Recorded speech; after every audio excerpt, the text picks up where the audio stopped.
What's up everyone? Aaron Limpany here with Aaron Limpany Design, and today we are going to cover part 2 of our responsive animated neumorphic PowerPoint slide video.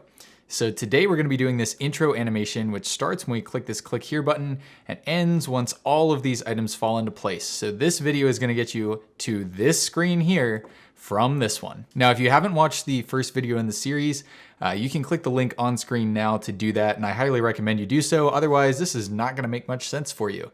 So let's jump right in and get started.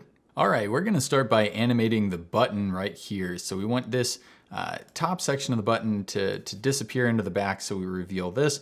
And we want the click here text to disappear with it, so that we reveal the gray click here text behind it. So we're going to start by grouping these two. That's Option Command G, or again, you can right click, go to group, and just hit group. So to bring up the animation pane, we want to come up here to the animation tab, and we want to click the button for animation pane. And that'll bring up our control panel over here, where we can adjust things like the duration and the timing and what triggers each one of these animations to happen.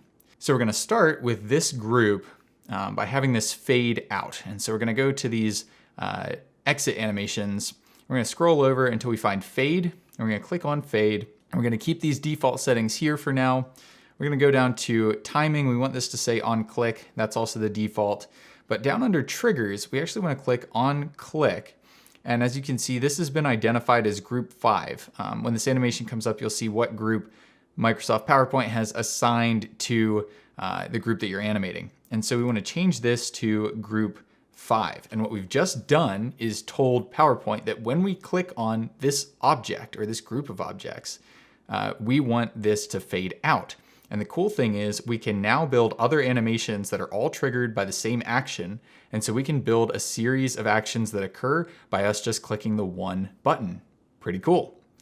So next, we want the gray click here text to fade out after this button has been pushed. We want that gray click here text to fade out and turn into the word functions. So as you can see here, when I zoom in, the gray click here text is wider than the functions text, okay? So we're gonna undo this action of moving the button, and we're going to select the text that's beneath it, all right? So we've got two text boxes selected, as you can see. Now the wider one is our gray click here text. So we're gonna hold shift, and we're gonna click on the smaller box, and that gets rid of the selection of the word functions. Now I'll show you, if you drag this out, ta-da, we've selected our gray click here text. So once you have the gray click here text selected, we want this to wipe out from the bottom. So we're going to go to the exit animations. We're going to choose wipe. All right. And we're going to come down to effect options. So you just click the little drop down arrow. And then from bottom is exactly what we want it to do. So we're going to keep that in place. And then on the triggers, you want to do this before you adjust the timing. Otherwise, it'll kind of mess up the timing a little bit. You want to hit on click. And again, we want to switch it to group 5. Now this has been added to the trigger group. But now we're going to change the start from on click to with previous, which means this click here wipe is going to happen after we trigger it with the click of this button. That's exactly what we want. Then we're going to change the delay to a second, and we're going to change the duration to 1 second. And we are done with the click here item. Next, we're going to zoom back out a little bit, and we're going to select the functions text. Now remember, the functions text is the smaller box, so we're going to hold shift, click the larger one, and I'll show you we have functions selected. And we want this to wipe in so that it looks like the words click here are transitioning and kind of morphing into the word functions. So we're going to wipe in, and we're going to come down to effect options. Once again, this is from bottom, so we're going to keep that there. We're going to change the trigger to on click of group 5. Get used to that action. We're going to be doing it a lot today. And then we're going to change the duration to a second and the delay to a second as well. So both of these are 1 second. And we're going to change this to with previous. So now these are all the same number. You can tell that they're triggered by the same action if they have the same number here. So now we'll see these two morph into one another. So now that we've got that text animated and this whole button taken care of, we're going to animate in these 3 connectors that you see here. And so each of these connectors is going to kind of brush in and then brush out so that it looks like some energy was sort of sent from left to right here. So we're going to select our first connector, which is this curved connector here. And we are going to select the wipe in animation. And first we're going to change the trigger to on click, and we're going to change the group to group 5. Then we're going to go to effect options, and we're actually going to go to from left under property. All right. Then under timing, we're going to set it to with previous. Again, you can see it shifts the number here. And then under duration, we're going to change it to 1 second. And under delay, we're going to change this to ½ a second. All right, so now that we've animated this in, we also need to animate it out. And so while we're at it, we're going to come over to the exit animations, and we are going to select wipe as well. And we're going to come down to triggers, change it to on click of group 5. So it adds it back to this queue. We're going to change from bottom to from left under property. And then under timing, we're going to change the duration to 1 second. And we're going to change the delay to 1.5 seconds. And then we're going to click on the connector out here. Don't click it in the animation pane. Whoops, looks like we forgot something. So we actually need to go back in here, change the start from on click to with previous. And boom, there we have it. All right, so now that we've got this connector animated, you'll notice that when we have it selected over in the animation pane, we don't have the option to click on the animation painter. But when we click the object in the actual slide, the animation painter button becomes available. So we're going to click on that button, and we're going to apply these same effects to the second object. So these two animations are now applied to this object, but we will need to make some changes. So we're going to start with the wipe in, and we're first going to adjust the trigger on click. Group 5, should be used to that one by now. We're going to change the start to with previous. Duration is going to stay at 1 second, and the delay is also going to be 1 second. And as you can see, we're in place now with that one. So we're going to click on the exit wipe. We're going to change to on click, group 5. We're going to change the start to with previous.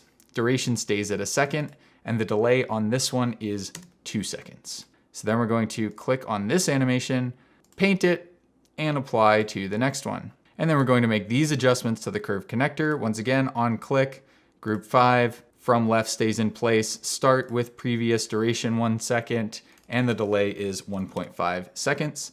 And then on the exit animation, we're going to change to on click, group 5, start with previous, duration 1 second, and delay 2.5 seconds. And now we have this entire group animated as well. So now it's time to animate these 3 rounded rectangles. So if you remember, we had these grouped last time, so you're going to click Shift, Option, Command, G, or right click and go to Group, Ungroup. So with these 3 deselected as a group, we're now going to select the first rounded rectangle, and we are going to use the Fly In animation, which is on the first page. So we're going to click Fly In, and we're going to change the trigger to Group 5, as we've been doing. We're going to start this with previous. We're going to fly in from the left under effect options. We're going to change the duration to 1.75 seconds. And we're going to change the delay. We're actually going to keep this one at 0. We're going to change the delay on the others. So we're going to select this rounded rectangle in the field, animation painter, click on the next one. Then we've got the fly in as well. So we come down, change the trigger to group 5. Change this to with previous. We're already at 1.75 seconds. And on this one, our delay is going to be 0.5 seconds. So we'll click that rectangle, animation painter, click the third rectangle, and then we will once again change the trigger to group 5, start with previous, duration 1.75, and delay is going to be 1 second. So we've got the 3 rectangles done now. The next is we're going to need to animate the circles with the icons that kind of slide in from the left and end up right here. So obviously right now we can't see them because they are hidden by our mask shape that we made last time. So I'm actually going to undo that, put this back in place. We're going to go over to shape format. Remember, this is sitting just in front of the 3 circles and the 3 gradient rectangles that are going to need to slide in when these toggles are activated. And so we're going to click the send backward button under shape format. We're going to hit send backward 6 times. 1, 2, 3, 4, 5, 6. Now we can see all of these items. This just gives us a better idea of what's going on back here, and we can then move this object back in front when we're done animating. So we're going to click on our first circle. We're going to go over to our animations, and we're going to use a path animation. We're going to use line.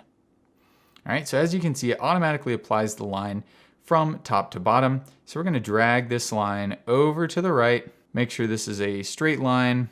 All right, that looks good. And so before we copy this animation, we're gonna go to the animation pane. We're gonna go down to on click, group 5, start with previous. Our duration is going to be 1.5 seconds, and our delay on the first one is going to be 1.5. And then we're going to click this in the PowerPoint slide, go to Animation Painter, and click on the second icon. And PowerPoint will animate that over. We click on it, once again, on click, group 5, start with previous, duration 1.5 seconds, and our delay on this one is gonna be 2 seconds. Next, we click on this again. We go to Animation Painter, we click on the third one, and we change the same things. Trigger, on click, group 5, start with previous, duration 1.5, and delay is 2.5 seconds. And that's our circles. Next, we're going to animate in this gray text that sits in the rectangles. So we're gonna select the first one, and we're gonna do a simple fade in on this one.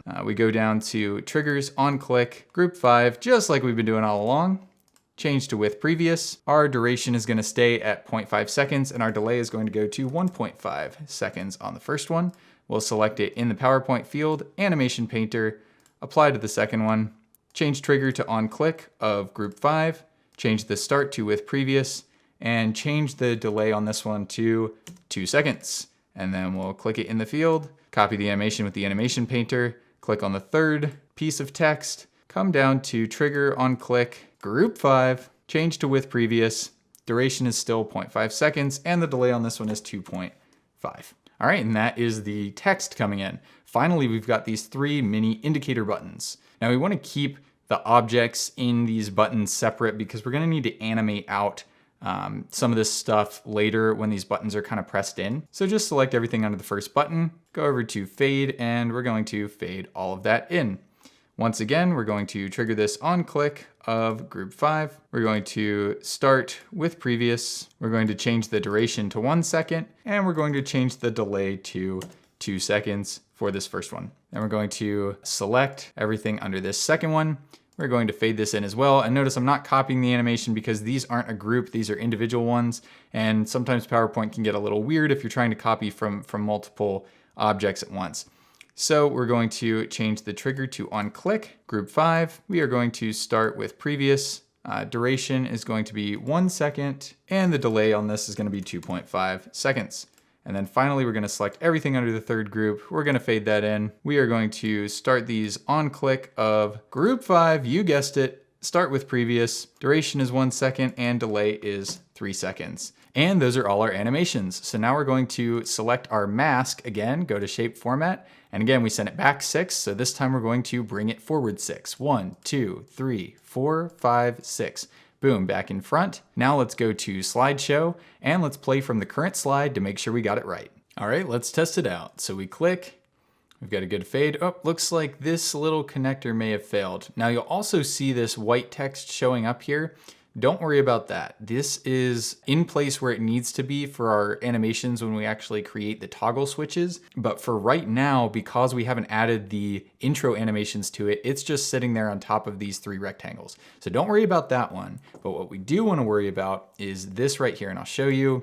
Watch how this fades in. Oh, it just disappears. So it looks like we missed the delay probably on the exit animation of that connector. So let's go fix it. All right, we're back in our editing space. So let's select this item. This is our curved connector 121. So on the exit animation, yep, just as I suspected, it looks like I forgot to add the delay. So on this one, our connector's exit delay starts at 1.5 seconds. So let's make sure that takes, okay. And then let's go test it one more time. So we click to activate and look at that, we fixed it. Beautiful, this slide is ready to go. And that concludes part 2 of our responsive animated neumorphic PowerPoint slide design series. Tune in next time for part 3 where we'll finish up this animation and move on to some charts. Thanks so much for watching. If you like this video, please like and subscribe, and I'll see you next time.